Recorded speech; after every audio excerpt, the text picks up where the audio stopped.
It is Sunday, September 28th. It's about 8 p.m. Central Time. And I have a little bit more information to share with you about the tragic shooting that occurred at the LDS chapel in Grand Blanc, Michigan, around 10:25 this morning.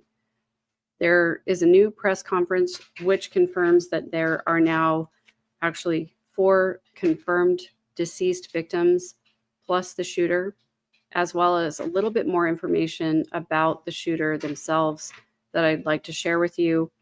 And I would appreciate just a little bit of compassion. It's been a really long day, and this is a hard topic for me because, churches should be a place where we should be able to go without the fear of violence. And the LDS community is close to my heart, as I have friends and family members who are still active members of the LDS Church. And I'm doing my best to save my emotional reactions for later, after I've done all of my reporting. And so I just appreciate your patience with me this evening. So I'm going to play the very brief press conference that just came out, as well as I'm going to read to you an article from the New York Times that came out with a little bit more information about the shooter. I'm a little bit frustrated that the information has been slow to come out, but I have 2 earlier reports on my channel from this morning, with just the preliminary information that I was able to share, and then just a couple of hours ago with a little bit of a deeper dive, as we did a background check on the shooter, and we were able to report some of the information that we knew about him. So I will first give you the new information, then we will reiterate some of the information that we've already had before. The difficult thing for me about this is that, the LDS Church as an institution, as a whole, I believe is a problematic organization, but I believe that people who are worshiping in churches should be able to worship in safety without worries about violence being enacted upon them. So this is a really hard day for me as I think about my friends and family who are active in the church, and we just should not have to deal with these kinds of situations, but here we are. So first, I'd like to share the press conference, and then we will talk a little bit about the new information that I have about the shooter.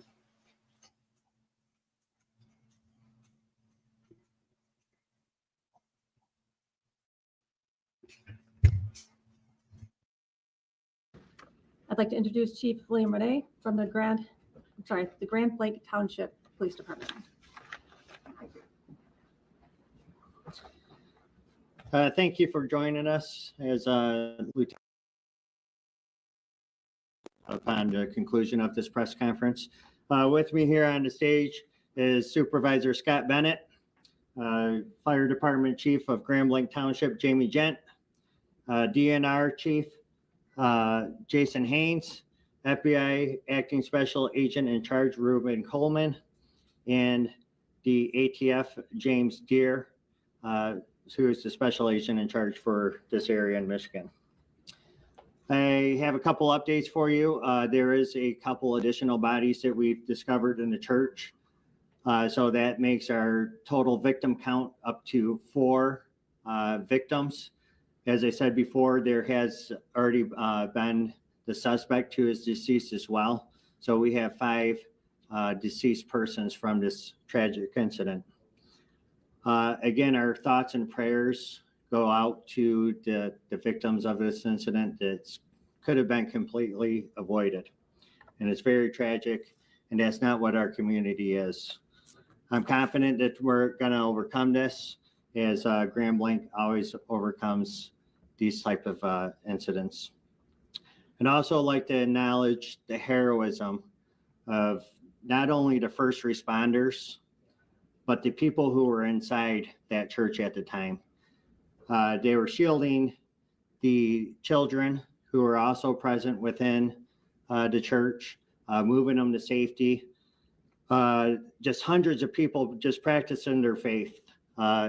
Just extreme courage, brave, And that's the type of community that we are. Law enforcement, again, we were on scene within 30 seconds from that original 911 call.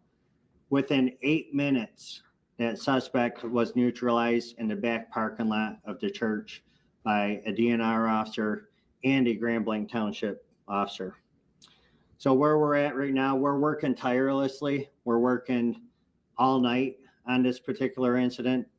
I know that you guys have questions, and it's not only this community, but it's nationwide, all throughout the United States. So we're working hand in hand with our federal partners.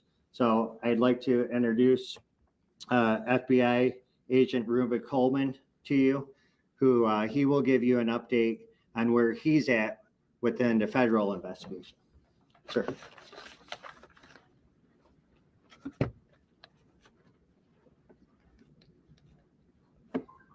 Thank you, Chief. My name is Reuben Coleman, and I am the Acting Special Agent in charge of FBI Detroit Field Office, which covers the entire state of Michigan. First, I want to sincerely express our condolences to the victims of this shooting, their families, and this entire community. I would like to also thank Chief Rennie, the Grand Blanc Township Police Department, and all of our federal, state, and local law enforcement partners, other first responders, and the community members for their immediate actions in this situation. This act of violence has no place in our state or anywhere else in our country. The FBI is committed to continue finding out the facts, circumstances, and motives behind this tragedy. I can confirm at this time that the FBI is now leading the investigation and is investigating this as an act of targeted violence. FBI crisis response teams, such as our evidence response teams, SWAT, Special Agent Bomb Technicians, victim specialists were deployed to the scene. We also have special agents who are continuing to conduct interviews and intelligence and professional staff personnel providing research and analysis. I would like to thank them for their work on this case. We ask that members of the public share information that would assist us in this investigation, and we encourage them to please report to the FBI at 1-800-CALL-FBI or tips.fbi.gov. Any piece of information could be crucial. We ask that you keep the victims of this tragedy, their families, and the entire community in your prayers. Thank you.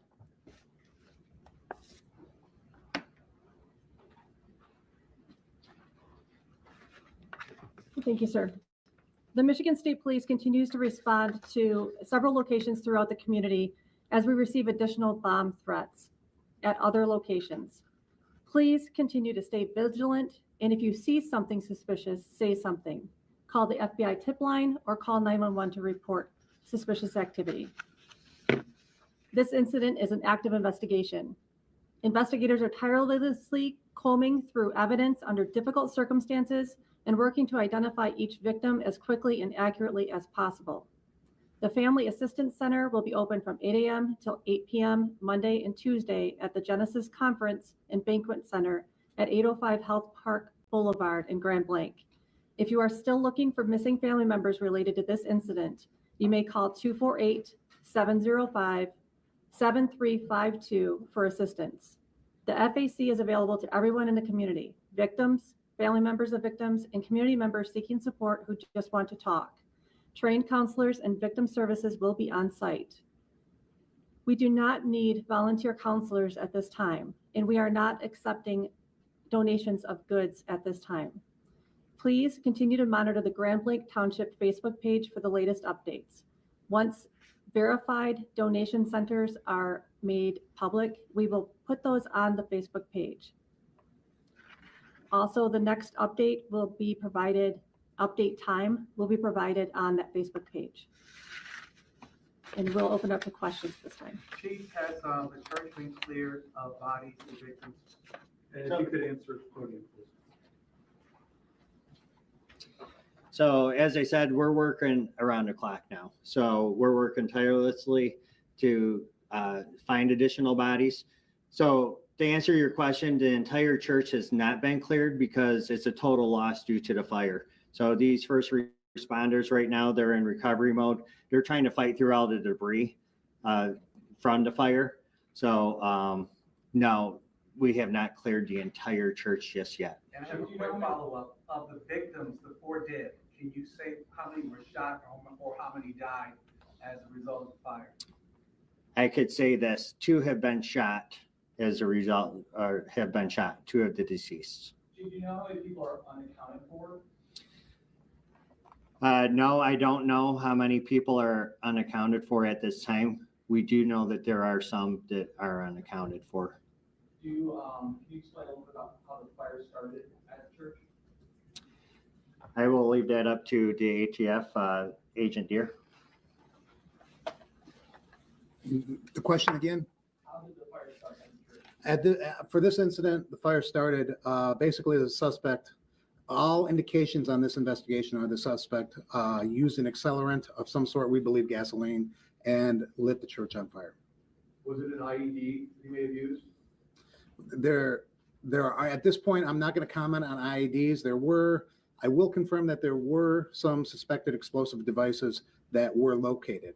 But as far as using them to initiate the blaze, I can't say that. This scene is actively being investigated by ATF. Most people don't know that ATF is the federal arson police. And we have a team from across the country coming in, our national response team. It is a cadre of expert fire investigators that are coming here from across the country to investigate this scene and get to the cause or the origin and cause of this fire. Lieutenant Weber, we saw that there was possibly a bomb threat at the Meyer on Atherton and Summer yesterday. Is that connected to this? And is the home that we saw being searched over there the home of the suspect? Yeah, that's all still part of the investigation. Sorry, that is still all part of the investigation. We're still working to determine if any of that is related. Can we speak to the motive? We're hearing speculations that it might have anything to do with the Charlie Kirk assassination in Utah. That's exactly what it is, a speculation, and we won't come to those types of conclusions for some time. Do you know if there's any connection between the suspect and the church or its members, any prior connection? Again, part of the investigation, we're not going to speculate at this time. Right now, we are working tirelessly to recover the victims of this incident and reunite families. Please be patient as we work through that process. Were the law enforcement officers there close to the scene and how they were able to respond so quickly within just seconds? Thankfully, yes. You mentioned there were additional bomb threats. Is there anywhere that the community should be aware of? The community should remain vigilant, and anytime they see something suspicious, they should report it immediately. There's at least one other report that a local church was searched by the bomb squad. We've searched multiple churches this evening for bomb threat protocol. Yes. Is that based on actual threats? Yes. Okay. We received 911 calls about bomb threats or other indications that there was a bomb at a different location. Some of them were churches, and we've responded and cleared those locations. Did those threats come after the suspect was killed at the church? Yes. Was there an officer at the church already? I think that's part of the investigation. Do you have a comment on it? Were those LDS churches where the bomb threats were, or were there other denominations? I can't answer that at this time, but What else can we say about the suspect? You know, you're not going to talk about motive, yes, but what else can we say? Anything about him at all? right now what we'd like to do is talk about the heroism that we saw today, the people who responded in such a valiant way to protect the others, both law enforcement, fire department, EMS. Everybody did an excellent job working together to keep people as safe as they possibly could. We stopped by Holy Family Catholic Church and there was a heavy police presence there. Is this at all connected to one of those bomb threats that you're mentioning? Is it potentially connected to the incident today at the LDS church? I don't have knowledge of that exact location. I think, okay. That's going to be all for questions. I thank you for coming and appreciate the assistance. Can we get your name again, please, ma'am? Sure. Yep.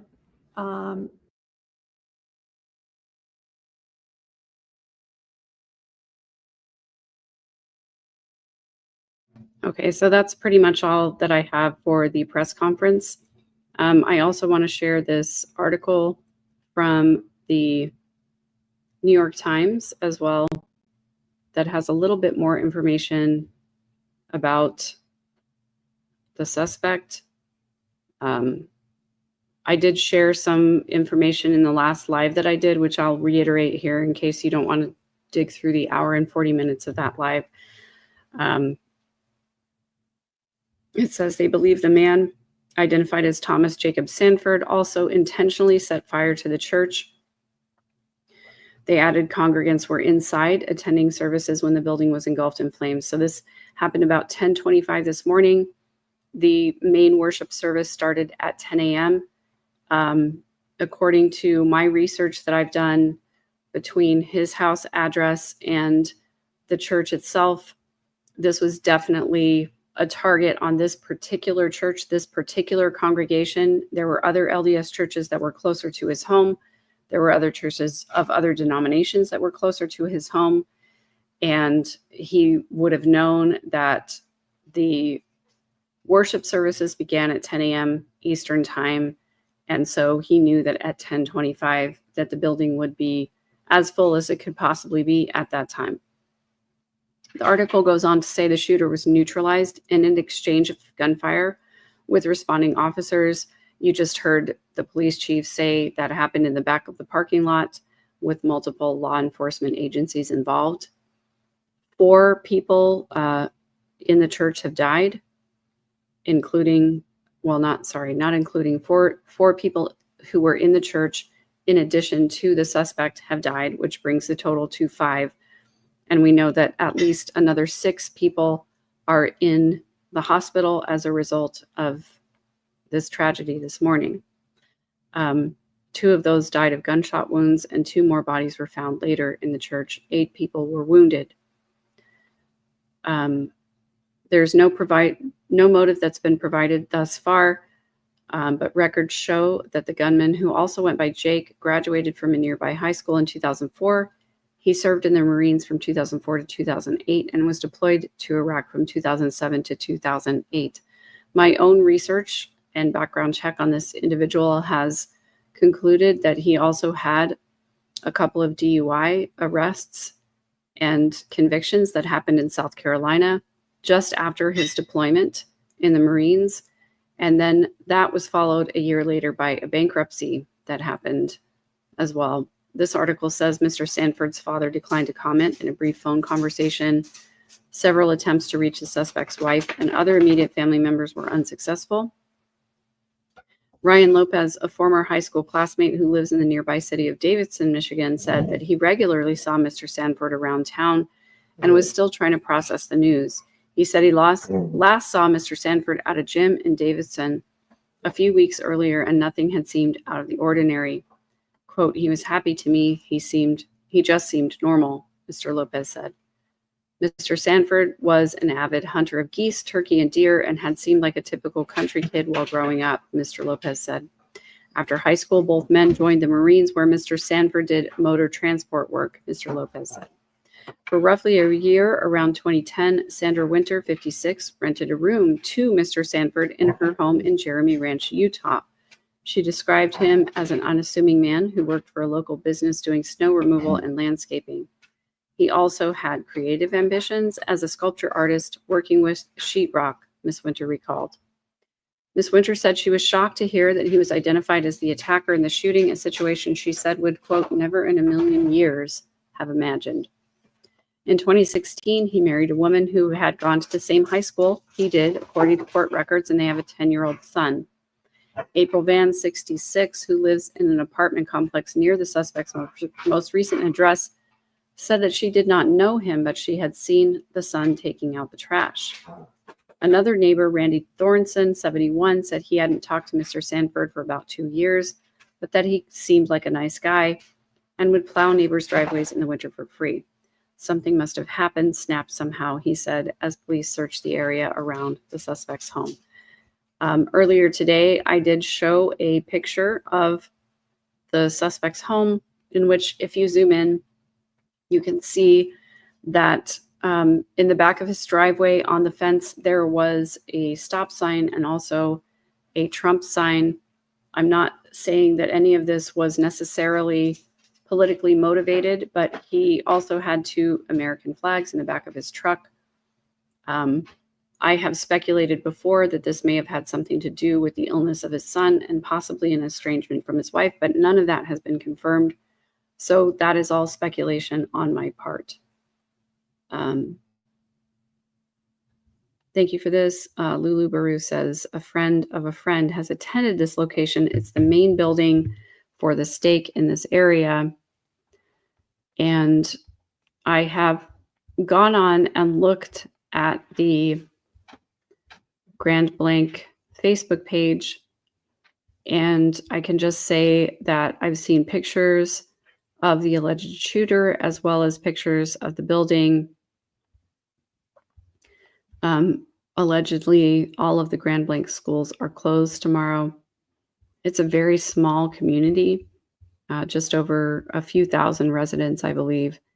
And people are asking if his wife and child are safe, and I don't have any of that information, unfortunately. Can't share that with you guys.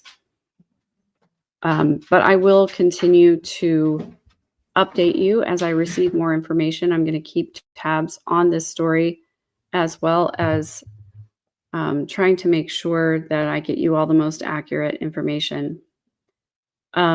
So this question, yes, Jess, would the children have been in the sanctuary with their parents at that time? Was the entire congregation in the sanctuary? And yes, the answer to that is yes. So the Mormon church service, generally speaking, at the meeting time, all of the families are going to be together in the main part of the building for that, what they call sacrament meeting, which is the equivalent of a communion for most other denominations. So families would have been sitting together. I have heard some people report the children were injured in this, and I don't have that confirmed, but it would have been a situation where families were sitting all together in a church pew together. And it would have been that main meeting that started at 10 a.m. And the shooter would have known that if he indeed was targeting this particular location. So it just is a really difficult situation where, you know, whole families would have been affected by this. On an earlier live, I was able to share some of the footage that was shared by an individual who was there, where we saw congregants coming out of the church dressed in Sunday attire. Somebody alleged earlier that this location had been closed for a long time. I don't think that's accurate, because I did see video of congregants coming out of the worship service dressed in Sunday attire and stretchers being loaded into ambulances at that time. I'm sure parents are very terrified. I do want to play for you another interview of a woman who was actually there inside the church when this happened. And this is just a couple minutes long. In that vehicle, you were in that car when the shooting happened. You were inside the church. I was inside the church. You were inside the church. So walk me through what happened. Okay. Sorry, let me just make sure this. There we go. Went to church. We sat down. We had just gotten done with our sacrament, the sacrament portion of our meeting. One of our counselors was up speaking, and we heard a big bang and the doors blew. And then everybody rushed out. We went through the church and out through the parking lot. They were trying to get us down to the lake. But the lady that I was trying to help out, she couldn't make it that far. So we got us back up in the parking lot and got us into the Taylor's car. When we got in the cars and we flipped around, and that's when the shooter started shooting at the car.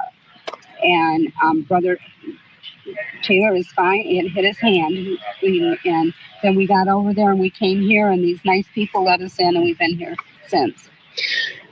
I'm so sorry for you to experience something like that. Words will never be enough to tell you how scary of a situation this was.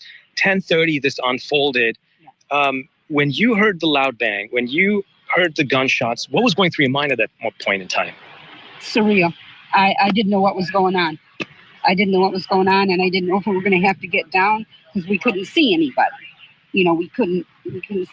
So I'm not sure if he came in the building or not, because he was outside, you know, obviously when we, so, but it was just scary. I mean, I came to to worship my Savior Jesus Christ, and I didn't expect this to happen, of course.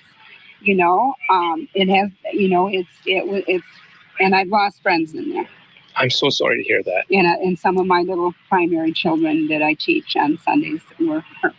I'm so sorry to hear that. So it's very devastating for me. I'm glad that I'm all right, and Brother Taylor and the people that are okay got it out okay. But I mourn for the people who lost loved ones and whose loved ones are hurt. We all pray for the families and the victims impacted in this. Can you tell me, was there security at the church? I'm not sure what the question is. I mean, do you have security at the church? No. So there's no security at the church. Are you hearing about, was the suspect a parishioner or someone completely unknown? We don't know who. I don't know who he was. I don't know if he was a parishioner. None of us know. Okay. We always know, and we don't just know that he's deceased, but we don't know. Paula, you know, obviously, I hope it wasn't a parishioner, but looking at this situation right now, we're looking at, you know, multiple law enforcement agencies over here, multiple fire departments, first responders. What are you seeing right now? Devastation. Oh. Charity, I'm on TV. I got to go. I'll call you right back. So that was a family. It's totally understand. I can understand family is really concerned right now. But oh, yeah, I'm the mother. So once again, you were telling me you see devastation right now. Yeah, I mean, our church is gone. I joined the church 38 years ago in that building, and now it's gone. 38 years in that church, and it's gone. I was told that there were about 150 parishioners in there at the time. Oh, easy. Men, women, and children, yes. Yes. And it's devastating to know that I lost friends, and just to see somebody would do this to my church. I also believe that you're cordoned off right now, just like myself. We can't really leave this area. I just also want to show to our viewers and back in the studio that we are kind of cordoned off by law enforcement over here, so you can't get back anywhere. Can you tell me a little bit about yourself? What time did you get here this morning? Where did you come from? And where are you trying to go at this point in time? Well, I live in Fenton, but I pick up my friend Rose here in Grand Blanc off of in Thornridge Apartments. We got to the parking lot at 9:33, like I used to do. Went into the church at 9:40, and then sit and talk to my friends and stuff. And then church started, and we went through the service. We sang our songs, and you know, it's just devastating. You know, I mean, everything was going well. We were worshiping our Savior Jesus Christ, and then this happens. But it's not shaking my faith. You know, I don't know what happened, and I don't know why, and probably never will. At some point, the physical healing will begin, but the mental and emotional, will that ever begin? I don't know. I just pray that it does.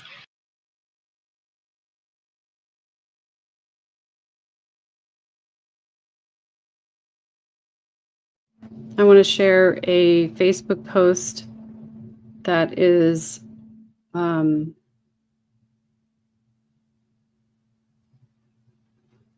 over on Detroit News shared this over on the Grand Blanc Facebook page, and this is just an updated picture of the church building after the firefighters have put out the fire.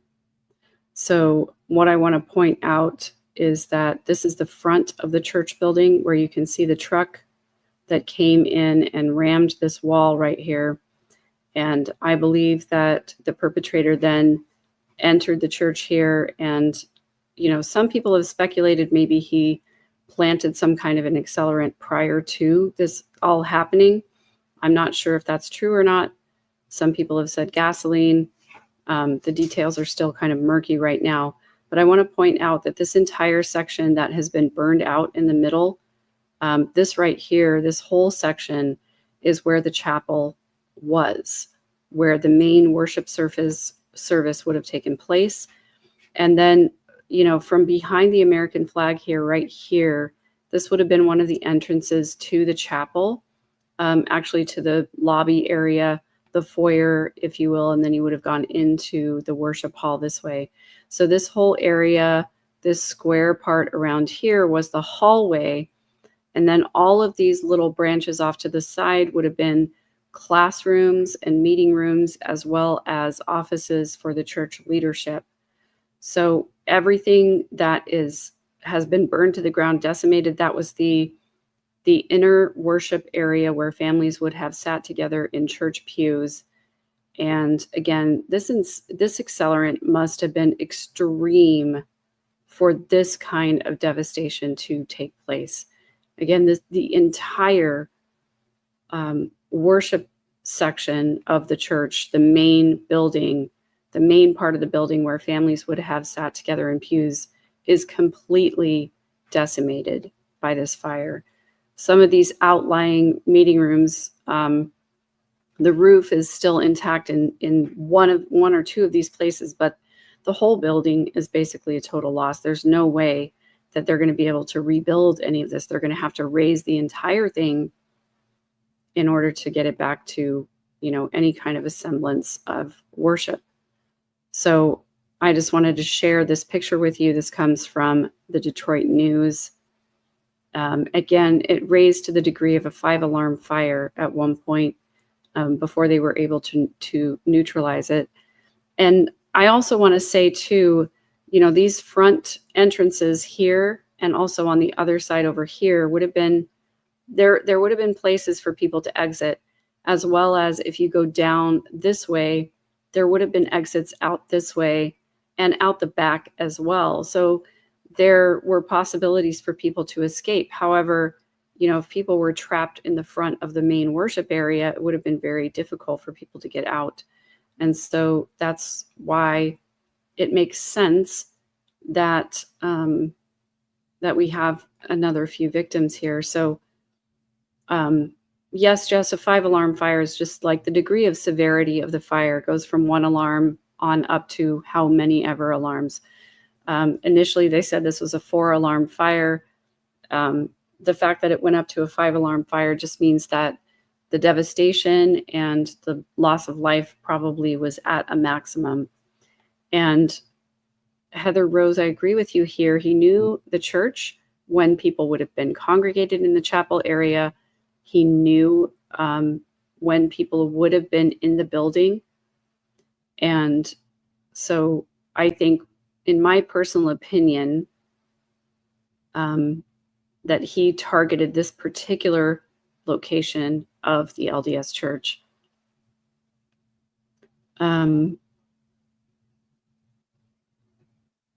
It is, sorry, Joshua Davidson, really, really devastating to think about all my friends and family members in the LDS church to be so scared about the idea that it's just not a safe place anymore. And that is really, really hard. So to just sort of recap the story here, for those of you who may be coming to it for the first time, it's possible that there were multiple wards.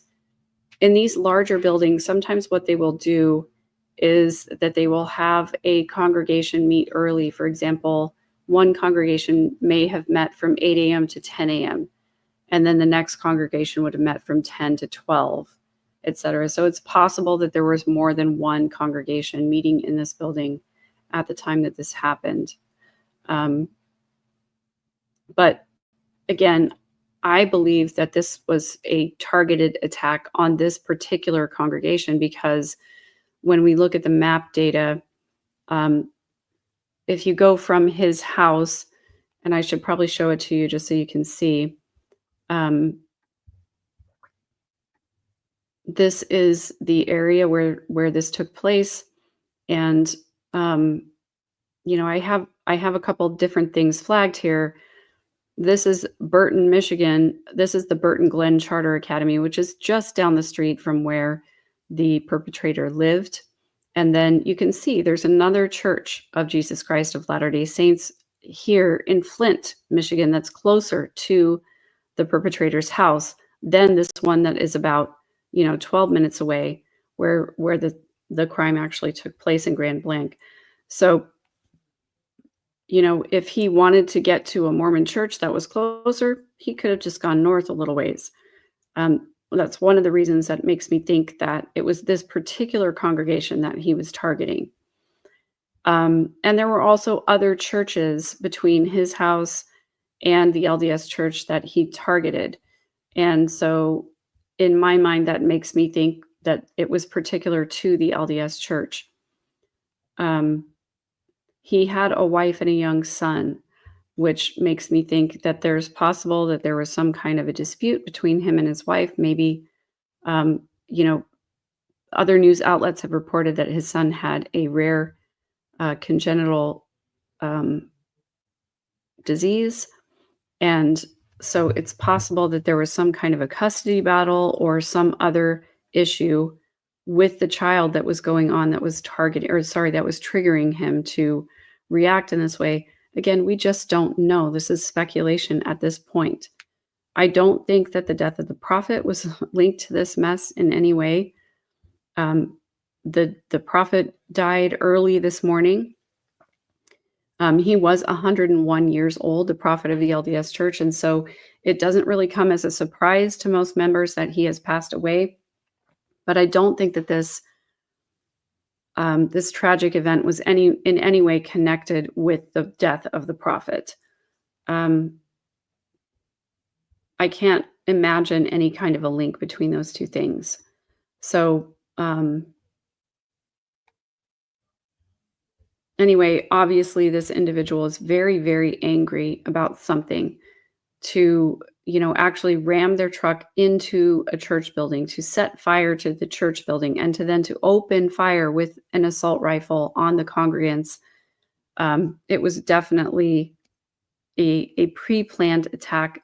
He was definitely angry about something. Again, it's all speculation until we have some more information from what law enforcement can find out from this man. But as of this moment, we have 4 victims who have died, plus the shooter, as well as 6 more victims who are in the hospital as a result of this attack. Obviously very troubling, very horrific, and tragic for this community, not only just the community in Michigan, but the LDS community in general. And yes, I agree with you here. The LDS population in this area is very small. But there does seem to be something happening in the collective psyche of the LDS Church, where there just are people who are troubled and who are experiencing crises of so many different types. And of course, this makes the entire church uneasy. You know, I used to just, you know, whenever there was an attack on any church, I used to feel so unsafe in my own congregation when I was taking my kids to church. So I can't imagine how LDS people everywhere must be feeling. And again, my heart goes out to everyone who is grieving the death of Russell Nelson, who was a beloved leader of the LDS people. I have my personal opinions about him. However, that doesn't mean that that makes the pain any less for the people who are grieving his death, who did love him, who did see him as a prophet and a leader. And my heart goes out to those people. I didn't feel the same, but I want to express at least my condolences to those people who did feel that way. So again, I don't have any more information that has been corroborated, but my commitment, as always, on this channel is to report the facts in as an unbiased way as I possibly can. I recognize that I come with my own biases. I recognize that my experiences make me see things through a certain lens, and I'm going to acknowledge that. But also, I do want to just report facts without offering my opinion or speculation, unless I say, this is my opinion, this is speculation. And I just want to make sure that I report the facts as accurately as I possibly can, and to make sure that I don't spread misinformation or disinformation about this tragedy or anything else. And so Thank you for being here tonight. Thank you for caring about the victims of this tragedy. I will continue to follow this case and hopefully have more information for you about the shooter, about the motive, and about the victims tomorrow. I will continue to give you all the coverage that I can possibly find. I appreciate you being here, especially if you're new to the channel. My podcast is The Midlife Revolution. It's all about making small changes. It's also about questioning the things that were handed to me and about finding the things that are more healthy for myself in my personal life.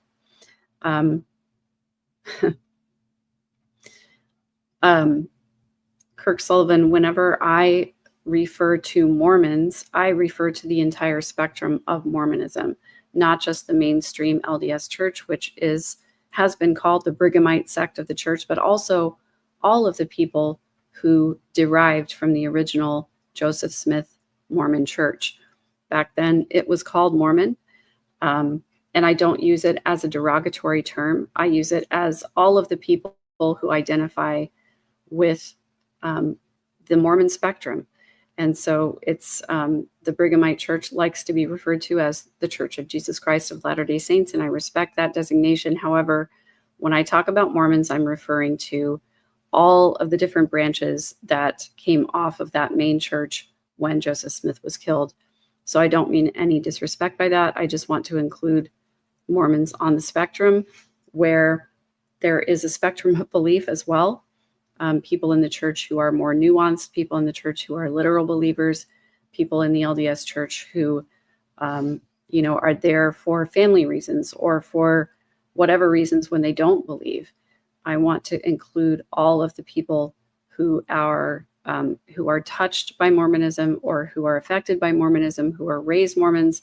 For those of you who are new to the channel, I am a 7th generation Mormon. I am descended from polygamists.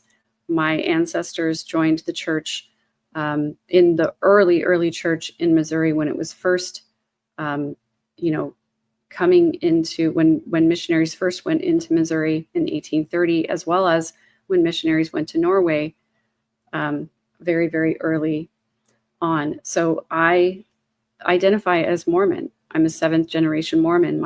I was raised Mormon. I was a very, very faithful member of the LDS church for the majority of my life. And so this is close to me. And I have very close people, family members who I love and care for, who are still faithful, believing Mormons active in the LDS church. And so I want to express my love and appreciation for all of those people who do identify as members of the Church of Jesus Christ of Latter-day Saints, and for all of those who are hurting and grieving today because of this tragedy and because of the loss of Russell M. Nelson. So I do talk about my experiences in the LDS church. I experienced a lot of things in the church that were harmful. I also experienced things in the church that were good. And I want the Mormon church to be a safer place for the people who are still there. I want to call out the harmful things because it is my belief that by examining things critically, we can improve them. And so I'm critical of the LDS church where it fails to do what it says its mission is. And I'm also supportive of the LDS church where it does champion those causes it says it supports, and where it is successful in supporting the things that it professes to support. So I will continue to cover this in the best way that I possibly can. And thank you for being here. If you are new to the channel, I appreciate your subscribing, and I appreciate you sharing this information with people who need to hear it. In the meantime, I hope that you will please hug the people that you love and care about. And I hope that you will be good to yourself as well as taking care of other people. I wish you the best. Good night.